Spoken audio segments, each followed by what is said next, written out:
a lot of the debate we've had around sexual offender policy generally has been somewhat acrimonious at times.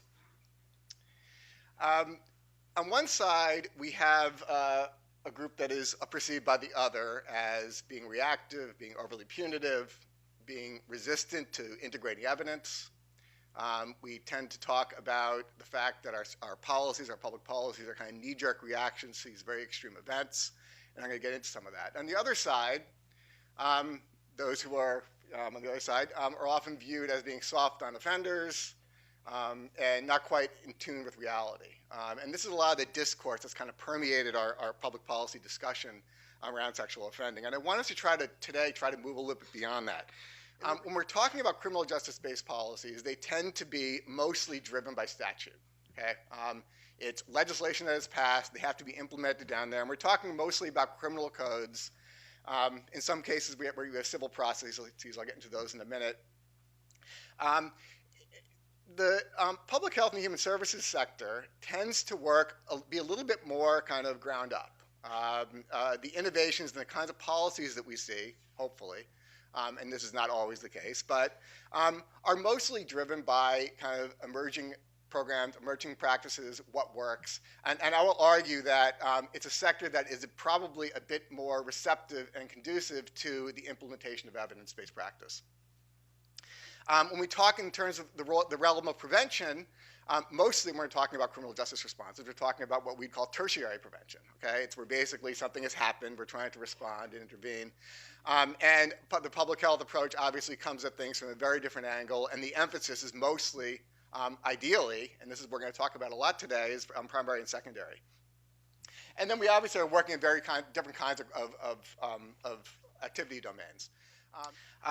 Beginning in the early 2000s, we saw a sequence of legislation that began to put additional federal focus on this, and the states have kind of followed suit. Okay, so again, this is something that I think really began at the federal level, and states over the years have been passing very significant state laws combating human trafficking, and a lot of this has happened in very recent years.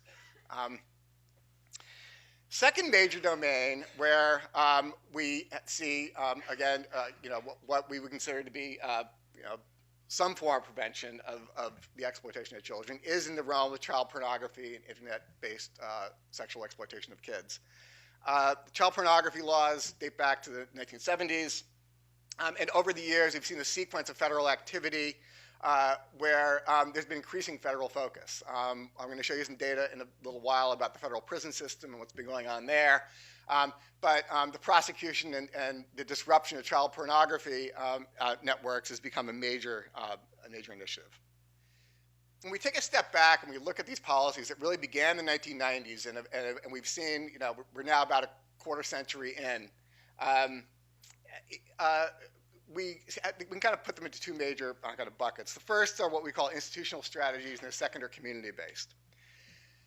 Institutional strategies basically means locking people up, incapacitating them so that they can't harm anybody. Okay? As I mentioned, Washington passed the nation's first sexual predator civil commitment law in 1990. 21 states have followed suit, and the federal government followed suit in 2006. And the basic idea here is this is actually not the use of the criminal justice system. It's the use of the public mental health system to hold offenders after they have been released from custody. And the whole idea was that these were individuals who somehow slipped through the cracks, who needed to be held, and it's post-release confinement for these folks. Second way to obviously lock people, the second thing is obviously to lock people up. And we've seen some significant trends in sentencing for sexual offenders over the last 20 years. And some of these have crosswalked with broader sentencing trends that we've seen for violent offenders in general, but I'm going to show you in a few minutes how those who committed sexual offenses are somehow really kind of disproportionately affected. Longer mandatory sentences and sentencing guidelines have been put in place. We've seen a number of sentencing reforms. There's these laws called truth in sentencing, and the whole idea is that if someone gets convicted to 10 years, they should be serving 10 years or close to it. Okay? Part and parcel to that has been a reduction in the ability for people to get parole. In the old days, it used to be people would go in front of a parole board and that would make a decision about whether they were due to be released. But what's happened is through legislation, the legislatures have kind of very kind of gradually chipped away at the discretion that judges, prosecutors, and parole boards have, and so a lot of this stuff is now codified into law. Now, are these policies good policies or bad policies? Well, this is kind of a matter of perspective, right? We've spent a lot of time trying, and this is a whole other talk, but we spent a lot of time trying to evaluate, from an empirical standpoint, whether these policies are working, and I think the jury's still out. Okay, there's a lot of evidence for and against, but we have to realize that the evidence is kind of just one part of the picture. Okay, we have these things like the concept of justice, okay, and who that justice is for is a really critical piece. And so this question about whether we're on the right path or not is something that we're going to need to debate and discuss. So where are we heading? So far I've painted a picture where we're talking about longer sentences, more monitoring and supervision than any other population, okay?